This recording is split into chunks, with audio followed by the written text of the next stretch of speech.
Chers amis, bonjour. Nous sommes le samedi 13 décembre 2025. Il est 9 heures. Quelques news de l'Arménie, de la Sarre et de la diaspora arménienne. Ce soir, mes amis, ce soir à 17 heures sur France 4 en direct, suivez l'Eurovision Junior 2025 en direct depuis Tbilissi en Géorgie avec Albert pour l'Arménie, qui est l'un des favoris, hein, l'un des grands favoris de cette Eurovision Junior 2025.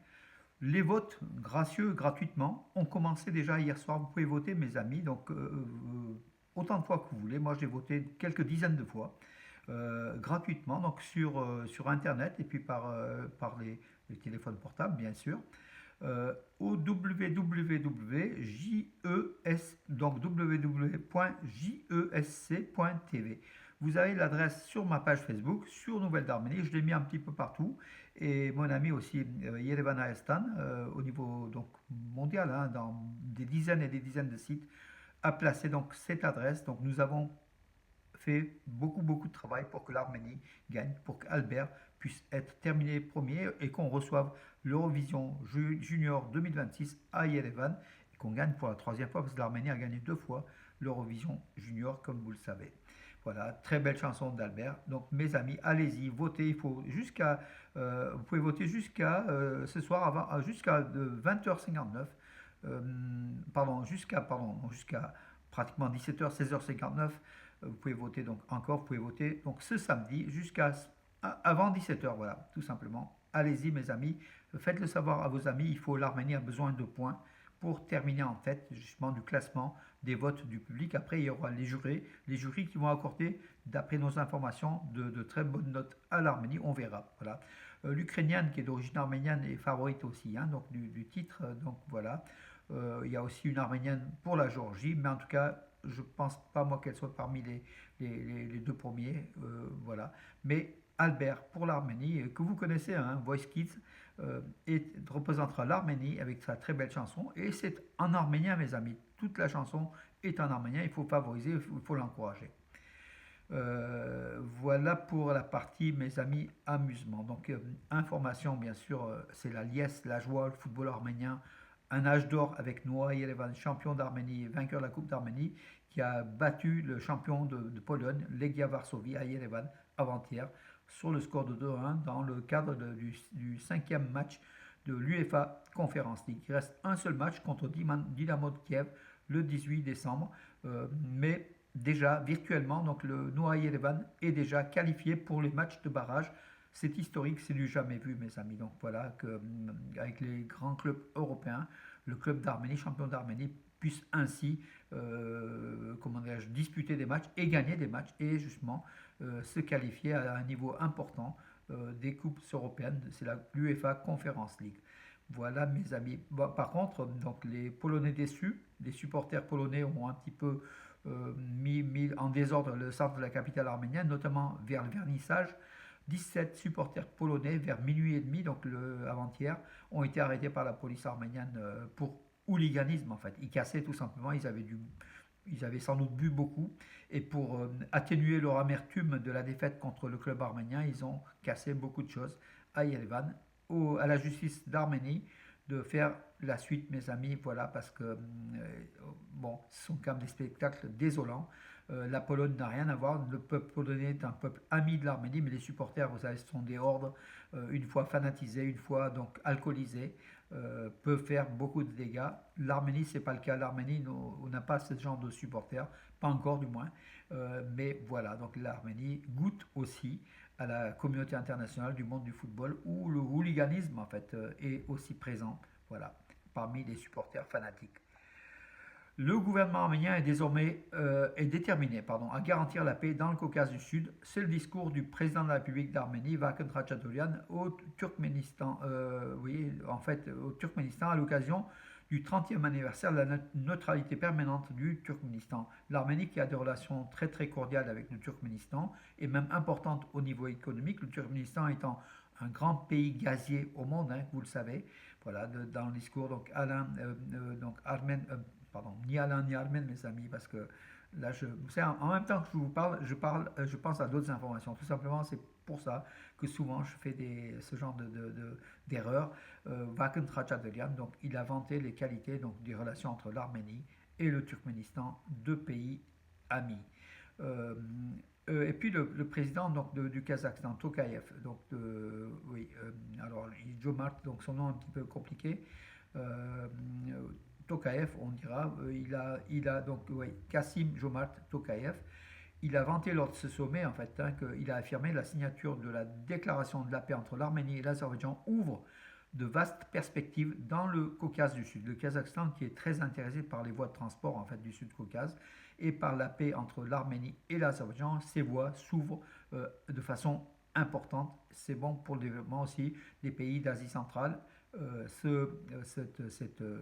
Cette paix au Caucase du Sud. Tokayev qui a beaucoup œuvré auprès d'Aliyev pour la paix en fait. Voilà, c'est quand même quelqu'un qui est influent et qui est de ce monde turcique, mais qui est très modéré et qui est proche aussi de l'Arménie. Voilà, il a donc joué beaucoup et c'est important tant pour l'Arménie, pour le Kazakhstan, que pour la Géorgie, que pour l'Azerbaïdjan, en fait, pour tous les pays du Sud-Caucase et les pays d'Asie centrale comme le Kazakhstan, le Turkménistan ou d'autres pays. L'Arménie donc obtient de l'Union économique eurasienne, donc avec la Russie, le Kazakhstan, un quota d'importation en franchise de droit pour 15 000 véhicules électriques, donc des véhicules, 25 000 véhicules fabriqués dont la production a débuté en 2024, 2025 et 2026. Sera en 2026 aussi. La réunion donc, du Conseil intergouvernemental eurasien s'est tenue à Moscou le 11 décembre, donc c'était avant-hier. Et cette décision a été prise pour donner à l'Arménie le droit d'importer 15 000 véhicules électriques sans droit donc voilà, de douane de ces pays de la CEE. C'est important pour le développement de l'Arménie. C'est Gevorg Baboyan, le ministre arménien de l'économie, qui l'a annoncé. Pachinian, bien sûr, a pris à son actif donc cet élément-là. Voilà. Le Premier ministre arménien Nikol Pachinian, qui était donc à Moscou pour une visite de travail, a visité hier donc, le musée de l'atome à Moscou et a participé à une conférence internationale. Il y avait aussi des jeunes ingénieurs arméniens du monde de l'atome. Voilà. Une visite, un rapprochement peut-être aussi entre l'Arménie et ces pays de la CEI, Communauté des États indépendants, et puis un peu de la Russie aussi par ricochet, puisque Poutine était présent aussi. Les opportunités d'importation en Arménie de produits pétroliers azerbaïdjanais existent selon Muer Grigorian, qui est le vice-premier ministre arménien. Donc voilà pour lui, donc c'est la paix qui s'installe. Il a conclu, enfin il a en accord avec son homologue azerbaïdjanais Shahin Mustafaev, il a discuté de la possibilité d'importation de produits pétroliers, du pétrole et de produits pétroliers d'Azerbaïdjan en Arménie. Et donc à la question d'un journaliste, il a dit que peut-être la liste pourrait s'étendre, l'Arménie pourrait importer encore davantage d'éléments de l'Azerbaïdjan et l'Arménie pourrait aussi peut-être vendre aussi certains éléments à l'Azerbaïdjan.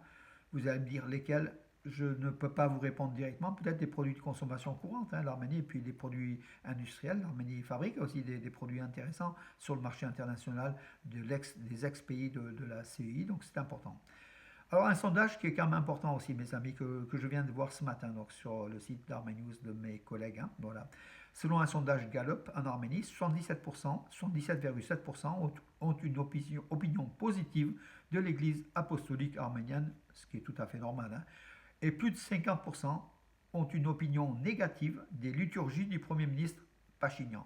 Le Premier ministre Pachinian qui fait ses liturgies, qui va dans des églises avec des prêtres défroqués, qui fait la messe voilà, pour dire à Eshmiadzin que c'est pas vous, c'est nous, donc la vraie église. Voilà, donc demain il sera du côté de Metsamor, dans un village près de Metsamor. Il assistera aussi à une messe. Donc le peuple d'Arménie, à une grande majorité, ne désapprouve ce genre de choses, mes amis, qui divisent l'Église.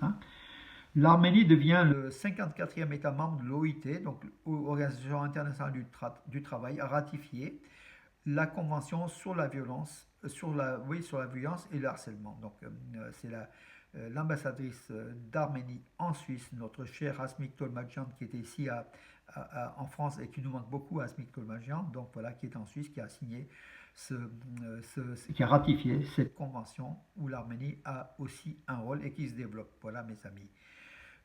Écoutez, j'ai fait le tour de... Oui, oui, l'Arménie se classe 14e au classement mondial des investissements en crypto-monnaie. Donc c'est aussi important, hein, en crypto-monnaie. Donc l'Arménie, 14e pays mondial des investissements en crypto-monnaie d'après un responsable, hein. Donc c'est le responsable Stanislav Delionok, responsable marketing de Binance. C'est Binance, donc c'est une crypto-monnaie, hein, pour l'Asie centrale et la CI. Donc lors de l'événement, Binance Community Meetup à Yerevan, ça s'est déroulé. En tout cas, l'Arménie est un pays développé en matière de financière et en matière bancaire, comme vous le savez. Voilà mes amis, et puis je vais participer au lancement de la campagne du maire de Valence, Nicolas d'Aragon, qui brigue pour un troisième mandat ici à Valence, qui est très proche de l'Arménie et des Arméniens, comme vous le savez. Voilà, donc je vais aussi pour le soutenir pour ce troisième mandat qui ne devrait pas beaucoup lui poser de problème au niveau des élections, hein. Et puis nous, à 14 heures, je vous donne rendez-vous, donc salle Chenevier de la musée Jean Moulin, pour distribuer une quarantaine de livres de la collection de notre ami Alain Euxusian, disparu le 15 octobre dernier, et dont sa famille a désiré me confier donc ces livres, et moi j'ai décidé aussi de les distribuer pour perpétuer sa mémoire. Parce que vous savez, quand la mémoire est toujours là, c'est que l'homme est toujours vivant. Alain Euxusian est toujours parmi nous vivant, parce qu'on pense à lui. Le jour où on ne pensera plus, il sera plus, donc il disparaîtra. Voilà pourquoi il faut aussi soutenir et puis développer le livre, la diffusion de livres arméniens. La place des livres arméniens, c'est auprès des lecteurs, pas dans les bibliothèques cachées, usées, tout simplement. Le livre doit vivre à travers ses lecteurs, à travers ses familles, et on doit diffuser aussi la culture arménienne, puisque ce sont des livres en français liés à l'Arménie et aux Arméniens. Voilà, notre rôle, c'est aussi de diffuser, d'être des ambassadeurs de l'Arménie, en quelque sorte, ici en Europe et dans le monde. Voilà mes amis, n'oubliez pas à 17 h France 4, donc la chaîne 14 de la TNT, en direct, Eurovision Junior 2025, en direct de Tbilissi, avec Albert, qui passera en cinquième position dans l'ordre des passages des 18 candidats. Voilà mes amis, votons, vous pouvez voter, on peut voter, donc comme j'ai dit, depuis hier soir, on vote nous déjà, vous pouvez voter toute la journée mes amis jusqu'à 17 h. Et puis après l'émission, vous pouvez aussi voter en fait, hein, mais il vaut mieux voter peut-être avant pour s'assurer déjà des points importants pour l'Arménie. Voilà mes amis pour aujourd'hui, je vous donne rendez-vous à demain et je vous souhaite une bonne journée. Paris, Chapat.